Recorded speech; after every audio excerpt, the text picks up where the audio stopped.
High বন্ধুরা, চলে এলাম রাতের শুভেচ্ছা নিয়ে। আর আজকে রাতের মেনু নিয়ে। মেনুতে আছে তড়কা আর রুটি।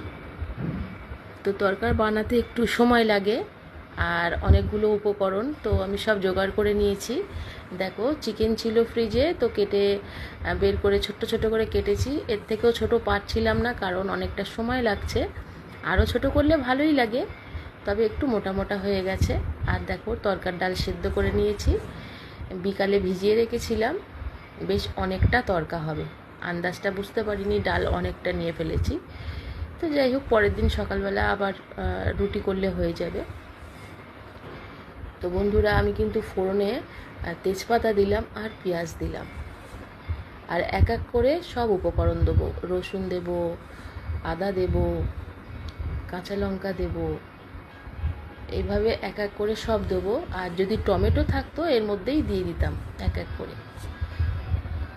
তো এইভাবে আমি রান্না করছি বন্ধুরা। তোমরা কারা কেমন করে রান্না করো তড়কা অবশ্যই জানিও, তাহলে নতুন কোনো ভাবে যদি হয় তাহলে আমিও সেটা শিখে নেব।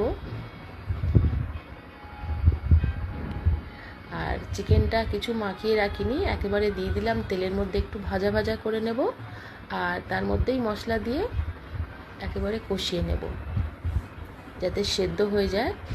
ঢাকা দিয়ে দিয়ে এটাকে কষাবো যাতে চিকেনটা পুরো সেদ্ধ হয়ে যায়, কারণ ডালটা তো সেদ্ধ করা। তো দেখো, আমি এইভাবে ঢাকা দিয়ে কষিয়ে নেব।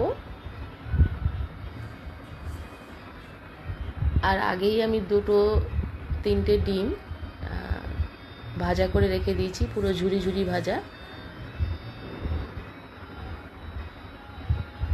আর ভিডিওটা না একটু লং হয়ে গেছে বন্ধুরা, একটু ধৈর্য ধরে দেখো বন্ধুরা।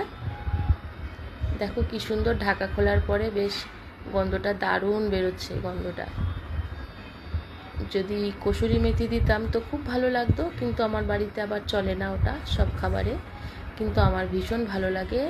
এখানে টমেটো আর কসুরি মেথি দিয়ে যদি একটু কষিয়ে নিতাম দারুণ লাগতো। আর নামানোর সময় ধনেপাতা দিলে ব্যাপক লাগে। তোমরা যদি রান্না করো ওইগুলো দিতে পারো, কসুরি মেথি, টমেটো, ধনেপাতা, যেগুলো আমি দিতে পারছি না বা নেই। কসুরি মেথি আছে, টমেটো আর ধনেপাতাটা নেই, তাই দিতে পারলাম না। তো বন্ধুরা, এই যে রান্না আমার হয়ে গেল, আর এরপরে হবে রুটি। আমি রান্নাটা কেমন করলাম অবশ্যই জানিও।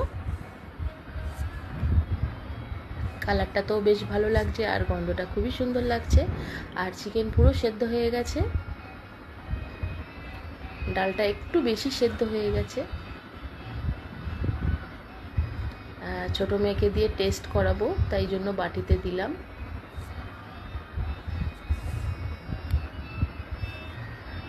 বন্ধুরা, এই অবধি রইল, কালকে সকালে আবার কথা হবে, দেখা হবে।